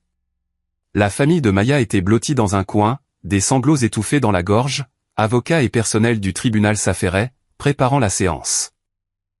J'ai choisi un siège au dernier rang, essayant de rester calme malgré mon cœur battant. Les lumières fluorescentes projetaient une lueur froide. Des chuchotements remplissaient la pièce. Quand le juge est entré, tout le monde s'est levé et le procès a officiellement commencé. J'ai pris une profonde inspiration, me disant que je n'avais besoin que de la vérité, rien d'autre. À ce moment-là, mes yeux se sont involontairement fixés sur l'accusé alors qu'il était introduit. Cédric Hall. Il a été amené par la porte latérale en tenue de prison grise, menotté dans le dos, les pas lourds. Cédric avait dépéri, le visage hagard et sans vie, la peau cendrée, et les yeux enfoncés par les nuits sans sommeil. Cheveux ébouriffés, barbe naissante, négligée, les mains tremblant légèrement malgré les efforts pour rester composés. En voyant Cédric maintenant, je ne reconnaissais plus le beau-frère des photos de mariage de Sienna. Il avait été autrefois grand et souriant à côté de ma sœur, tenant fièrement Dylan. Et maintenant, un fantôme, un criminel. Je restais assis là, le sang bouillant, mais avec une trace de pitié qui s'insinuait. Cédric a levé la tête, les yeux balayant la pièce, et s'est arrêté sur moi. Son regard plein de regret, plein de désespoir, m'a glacé. Il a immédiatement baissé la tête comme s'il était incapable de me faire face. Le juge frappe du marteau. Le procès s'est poursuivi avec les témoignages et les preuves, mais je n'attendais que son tour. Mon cœur battait plus vite. L'air de la salle d'audience était étouffant comme si tout le monde retenait son souffle. Quand ce fut son tour, on a demandé à Cédric de se lever et de faire sa déclaration. Son avocat a hoché la tête et Cédric s'est levé, les jambes tremblantes. Il s'est tourné pour me chercher dans la salle bondée, hésitant quelques secondes, les yeux suppliants comme s'il demandait de l'aide, puis a baissé le visage, la voix tremblante mais claire à travers le micro. J'admets pleinement mes actes criminels. J'ai tué Maya Sloan dans un accès de rage après une dispute houleuse. La salle d'audience est tombée dans le silence, seul le gribouillage des journalistes se faisant entendre. Mais ce n'était que la surface. Cédric a pris une profonde inspiration, la voix plus brisée. Mais je dois tout dire. J'ai eu une liaison avec Maya depuis. Sienna, ma femme, quand elle était vivante. Des murmures se sont élevés. Mais le juge a frappé du marteau pour le silence. Cédric a continué. Cette relation douce m'a rendu de plus en plus dépendant de Maya, croyant tout ce qu'elle disait. C'est Maya qui a suggéré. Attiré. Manipulé nous deux pour planifier de tuer Sienna afin de réclamer son assurance vie. La salle d'audience entière est devenue silencieuse comme la mort alors que Cédric commençait à le détailler. En entendant cela, mon sang a semblé gelé. Mon souffle s'est coupé, mes oreilles bourdonnaient, le monde tournait. Tuer Sienna. Ma sœur, celle qui était gentille, indulgente, qui souriait toujours et aimait la vie, tuée par son propre mari pour de l'argent. Je n'avais jamais imaginé que la mort de ma sœur avait été causée par l'homme avec qui elle partageait son lit. L'accident de voiture il y a 3 ans. Route glissante, perte de contrôle. Maintenant révélé comme un meurtre. Je serrais la coudoir de la chaise, les ongles s'enfonçant dans ma paume, mais je ne sentais aucune douleur physique. Seulement l'agonie déchirante comme si j'étais mis en pièces. Cédric a continué, la voix hachée et tremblante. Après la mort de Sienna, Maya a promis que nous construirions une nouvelle vie avec l'argent de l'assurance, mais tout n'était que mensonge. Elle m'a utilisé, m'a exploité. Il s'est arrêté, déglutissant, les yeux rouges. Quand Baudan m'a averti, j'ai commencé à faire plus attention, suivant secrètement Maya. Et c'est là que j'ai découvert que Maya ne m'aimait pas comme elle le prétendait. Elle était impliquée avec un autre homme et prévoyait de partir sans moi. Je restais assis là, le corps froid, la sueur coulant malgré la pièce climatisée. Devant moi, Cédric continuait son témoignage, la voix tremblante, mais essayant de rester stable. Pas seulement une trahison émotionnelle. Maya avait l'intention de m'exploiter jusqu'au bout, me forçant à contracter des prêts à mon nom, transférer des actifs qu'elle contrôlerait. La villa de Sienna, l'argent de l'assurance, tout. Sa voix s'est brisée, les larmes ont jailli, coulant sur son visage hagard et usé après des jours de détention. Submergé par la douleur et la trahison de tous côtés, j'ai confronté Maya le soir du meurtre pour obtenir des réponses. La confrontation s'est transformée en une dispute féroce. Elle s'est moquée de moi, m'a traité d'imbécile. J'ai serré les mains jusqu'à l'engourdissement alors qu'il continuait. Dans un moment de rage incontrôlable, je l'ai tué. Je l'aimais vraiment, mais tout était un mensonge. Je restais assis là, le corps glacé, le cœur écrasé. Je regardais l'homme debout au tribunal, celui qui m'avait autrefois appelé frère, tenu Dylan fièrement, et je ne pouvais pas comprendre comment une personne pouvait causer une douleur aussi ultime. Cédric, le traître, le meurtrier, pleurant maintenant de regret, mais trop tard. Le moment où Cédric a avoué que la mort de Sienna était sa faute. J'ai senti le monde basculer. Sa voix résonnait dans ma tête répétant « ma faute ». J'ai tué Sienna pour l'argent de l'assurance. Je n'entendais pas le jury murmurer. Je n'entendais pas le juge frapper pour le silence. Je n'entendais pas les sanglots étouffés de la famille de Maya. J'entendais seulement un son, mon cœur se brisant alors que la vérité sur la mort de Sienna était exposée de la bouche du mari en qui elle avait le plus confiance. Je restais immobile, les larmes coulant sans m'en rendre compte. Sienna, ma sœur, le pilier émotionnel de la famille, toujours souriante malgré les épreuves. Elle a épousé Cédric. Lui faisant confiance, portant Dylan, l'aimant. Et maintenant elle est morte à cause de lui. Je me rappelais la pluie battante aux funérailles. Dylan sanglotant de manière incontrôlable. Cédric le tenant, feignant le chagrin. Tout des mensonges. Le malaise concernant l'accident. Route glissante. Perte de contrôle. Maintenant clair comme de l'eau de roche. Meurtre prémédité. Je serrais fort. Les ongles brisant la peau et tirant du sang. Mais la douleur physique n'était rien comparée au chagrin. Le procès continuait. Les avocats posaient plus de questions, mais je n'entendais rien. Mon esprit vacillait. Comment osait-il? À quel point Maya était-elle maléfique? Et Dylan? Et si le garçon apprenait que son père avait tué sa mère? Je me suis levé, quittant la salle d'audience à mi-chemin, les jambes tremblantes. Dans le couloir, je me suis appuyé contre le mur, haletant. Les larmes coulaient. Sienna, je suis désolé. Je n'ai pas pu te protéger. Dans les semaines qui ont suivi la première audience du procès, j'ai vécu dans un vide sans nom. Tout autour de moi semblait flou, comme si je marchais dans un brouillard épais, incapable de voir le chemin à suivre. Je me réveillais encore le matin. Préparer le café, conduisait Dylan à l'école et forçait un sourire quand le garçon racontait des histoires sur ses amis. Mais à l'intérieur, tout semblait s'effondrer couche par couche. Je regardais Dylan courir et jouer dans la cour, riant fort en lançant la balle, et je me demandais pourquoi la vie était si cruelle. Le garçon n'avait que 9 ans, avait perdu sa mère assassinée, et maintenant son père en prison. J'essayais de créer une vie normale pour lui. Petit déjeuner chaud, venir le chercher pour jouer l'après-midi, lire des livres pour l'endormir le soir. Mais nuit après nuit, quand Dylan dormait profondément, je m'asseyais seul dans le salon, l'esprit vide, avec seulement la confession de Cédric résonnant. A tué Sienna pour l'argent de l'assurance. Je frappais le mur, les larmes coulant, mais n'osais pas pleurer fort de peur de réveiller le garçon. Pourquoi n'avais-je pas soupçonné plus tôt? Le malaise concernant l'accident de Sienna, route glissante, perte de contrôle, maintenant une dure vérité. Les nouvelles sur l'affaire dominaient les médias quotidiennement comme un cauchemar sans fin. Chaque matin, j'allumais la télé et c'était là, des titres flagrants comme « Un mari tue sa femme pour l'argent de l'assurance », confession choquante au tribunal, accompagnée d'images d'un Cédric hagard, de Maya souriant sur de vieilles photos, et même de Sienna, ma sœur, provenant de photos de funérailles il y a 3 ans. Chaque reportage était un couteau remué dans les souvenirs de Sienna. Sa mort n'était plus un vague accident, mais le résultat d'une trahison flagrante de son propre mari. La presse creusait chaque détail des audiences. Preuve du téléphone de Maya, message attirant Cédric, le plan de l'accident de voiture, témoignages, motifs avides, timing exact. Chaque article décollait une autre couche de ténèbres dont notre famille ignorait l'existence depuis 3 ans. Je lisais avec des mains tremblantes, les larmes brouillant ma vision. Cédric et Maya se sont rencontrés au bar, l'ont planifié, puis exécuté. Sienna est morte sur la route de montagne pluvieuse. Frein trafiqué. Poison. J'ai éteint l'appareil, jeté le téléphone, hurlé silencieusement à l'intérieur.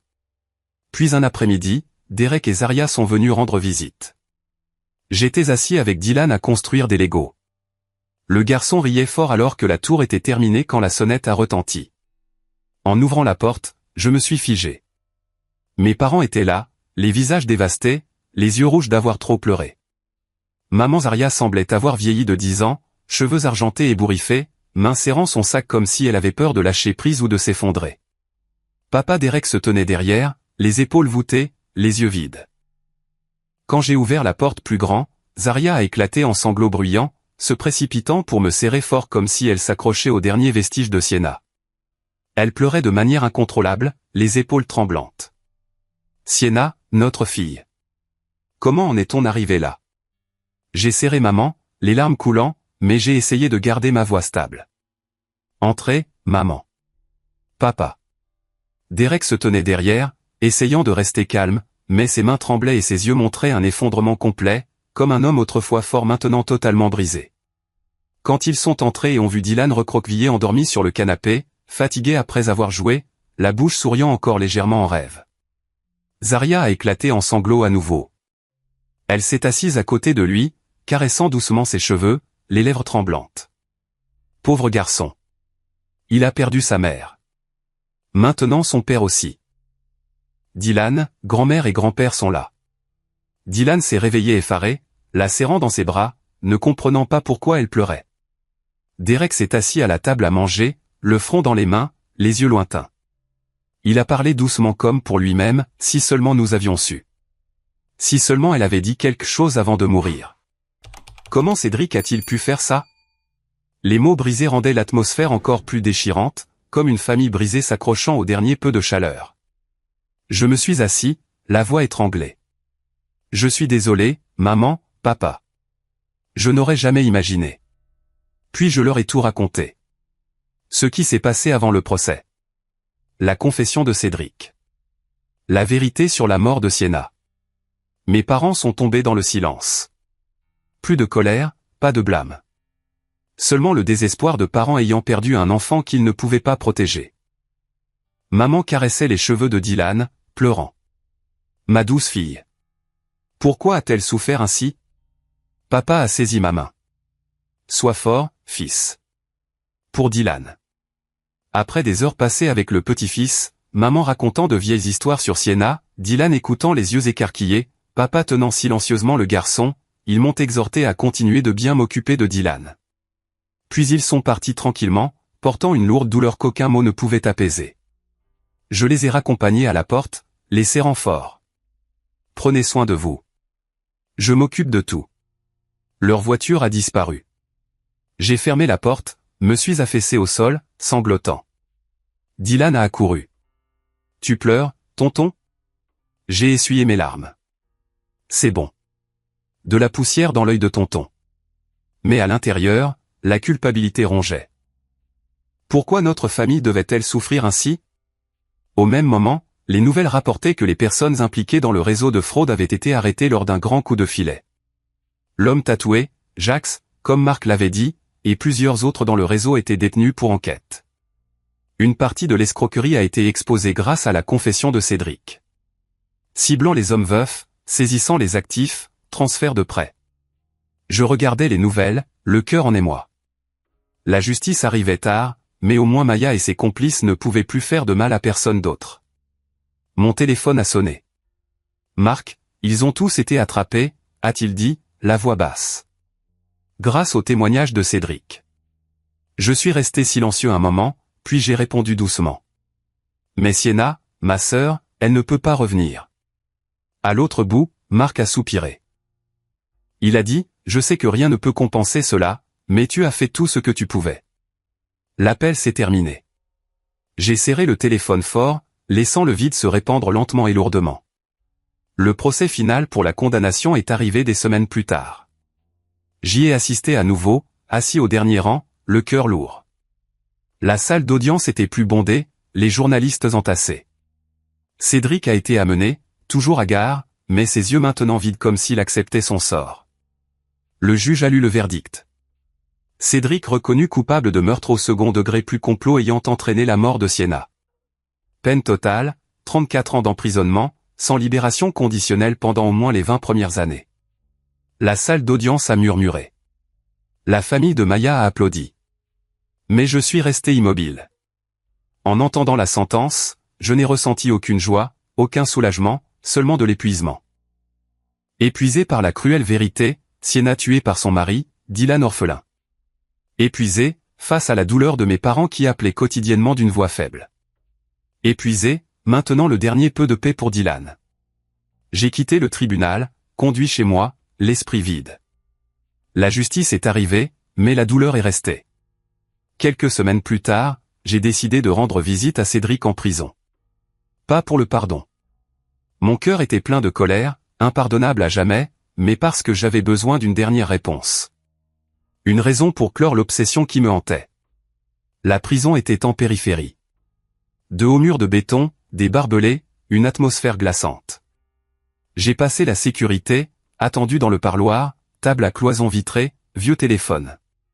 Cédric est apparu avec un visage effondré, des cheveux ébouriffés, des yeux lasses sans plus aucune combativité. Il portait une tenue de prison, les pas lourds, s'est assis en face de moi, les épaules tremblant légèrement comme si son corps portait un poids insupportable. À travers la vitre, il m'a regardé, les yeux rouges. Baudin, tu es venu me voir. J'ai regardé Cédric droit dans les yeux, sans tourner autour du pot. Dans ce parloir froid, je n'ai posé qu'une seule question, lente et claire. Pourquoi as-tu trahi et tué Sienna? Cédric a baissé la tête pendant un long moment, ses mains serrées jusqu'à ce que les jointures blanchissent comme s'il s'empêchait de s'effondrer. Après un moment, il a levé les yeux injectés de sang, la voix tremblante, mais chaque mot clair. J'étais faible. J'étais avide. J'ai laissé mon propre aveuglement contrôler chaque décision. Il s'est arrêté, déglutissant sèchement, puis a continué. Maya m'a approché très systématiquement. Elle parlait d'argent, d'une vie plus facile et plus riche. Elle a mentionné l'assurance de Sienna, a dit que Sienna me faisait entièrement confiance, que personne ne soupçonnerait. Des larmes ont jailli sur son visage hagard. J'écoutais. Je ne pouvais pas m'arrêter. J'ai laissé ces mots l'emporter sur ma raison. J'ai détruit mon mariage moi-même, détruit ma famille, et finalement détruit ma propre âme. Sa voix s'est complètement brisée alors qu'il continuait. Je suis désolé, Baudan. Je suis désolé pour Sienna. Je sais que ces excuses ne signifient rien, mais je dois le dire. C'est moi qui ai gâché sa vie. La seule personne qui m'ait jamais fait entièrement confiance. Je restais assis à écouter chaque mot, mais mon cœur ne s'est pas adouci. Quand j'ai parlé, ma voix était froide, ne laissant aucune place à l'espoir. Peu importe combien tu regrettes, peu importe combien tu pleures, je ne te pardonnerai jamais. Je l'ai regardé droit dans les yeux, sans ciller. Ce que tu as fait ne peut pas être effacé par des excuses. Tu porteras la sentence de la loi et de ta conscience pour le reste de ta vie. Cédric a hoché légèrement la tête. Pas de réfutation, plus de supplication. Son visage était désespérément calme, comme si cette réponse était ce qu'il attendait depuis longtemps. Avant de se lever pour partir, il a hésité, puis a dit, la voix étranglée, j'ai une dernière chose à te demander. Il m'a regardé droit dans les yeux vides. S'il te plaît, prends soin de Dylan pour moi.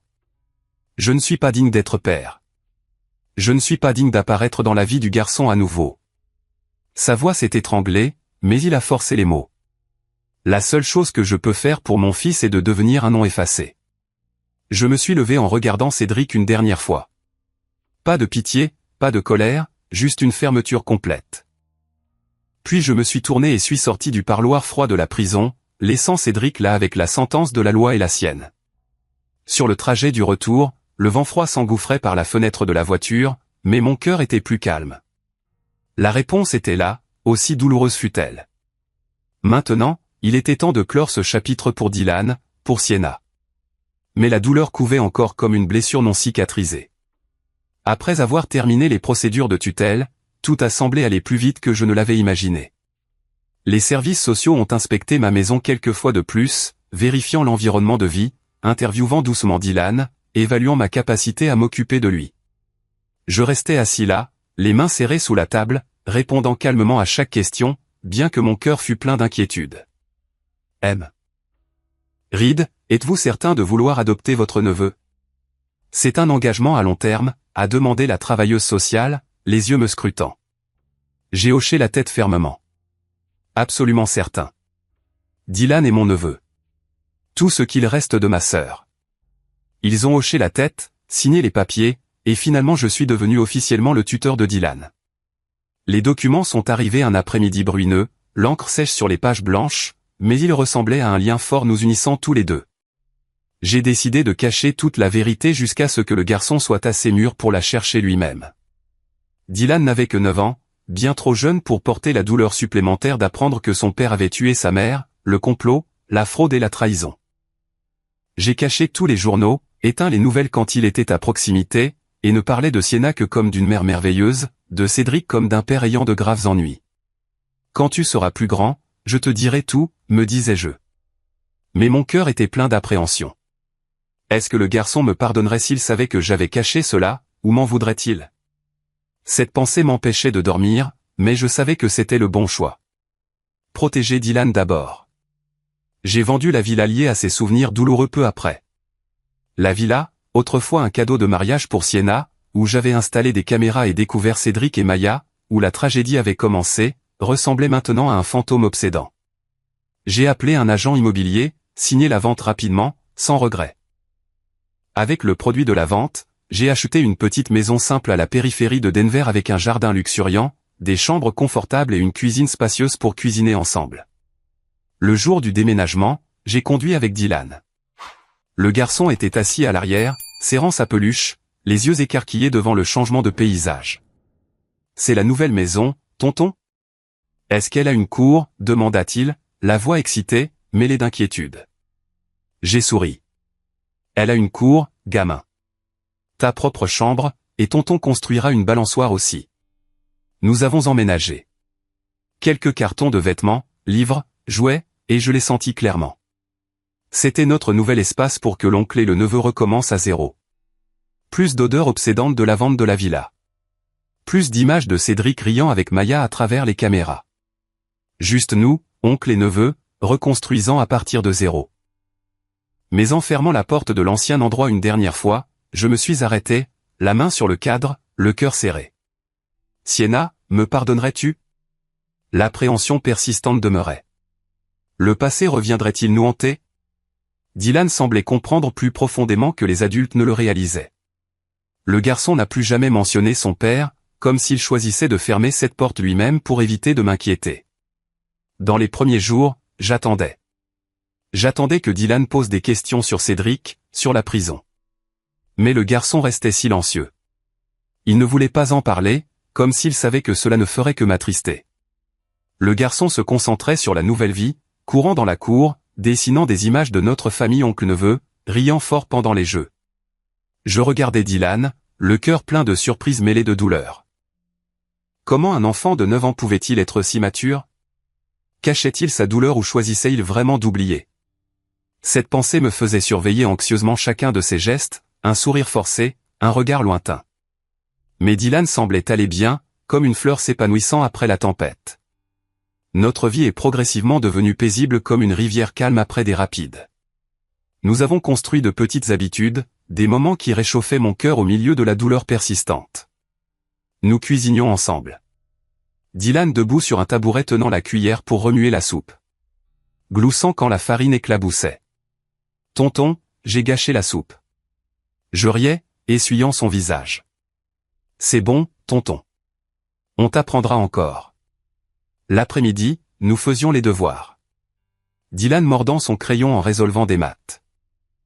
Moi assis à côté expliquant, le cœur gonflé de fierté quand il s'exclamait « J'ai compris maintenant, tonton. » Les vendredis soirs, nous regardions des dessins animés, affalés sur le canapé, mangeant du pop-corn. Dylan posant sa tête sur mon épaule, riant des personnages idiots. Les week-ends, nous faisions la course pour voir qui se réveillait le premier. Dylan gagnait généralement, courant pour me secouer. « Tu as perdu, tonton.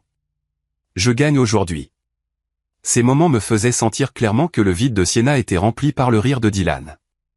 Doux, clair, ne tremblant plus comme au premier jour. Le garçon qui se recroquevillait autrefois de peur riait maintenant librement, courait follement. Mais parfois je m'arrêtais, regardant Dylan dormir profondément et me demandais anxieusement, cette paix durerait-elle ? Ou le passé reviendrait-il comme un fantôme ?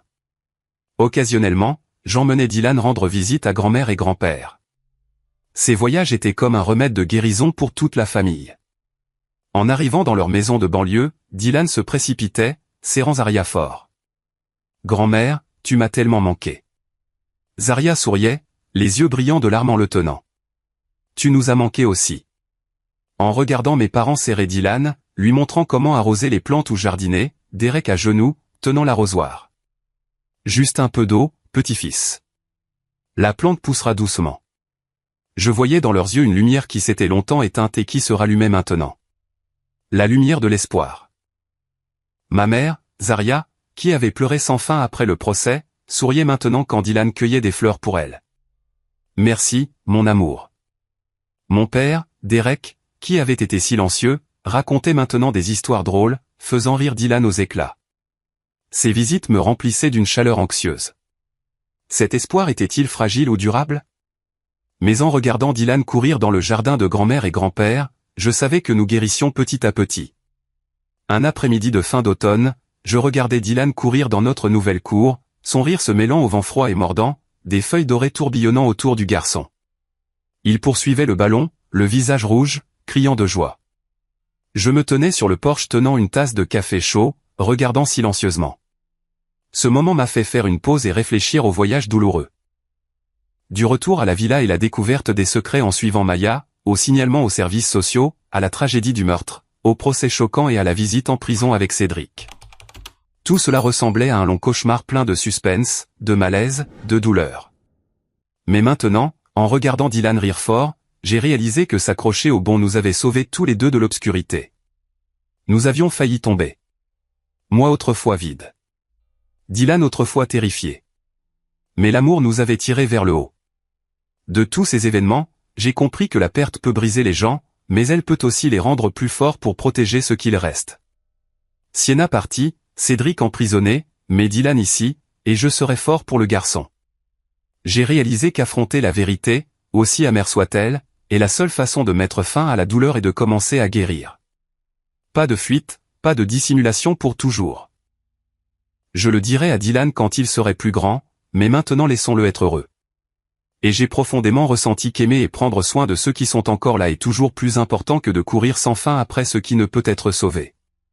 Parfois, ils sont la raison de continuer.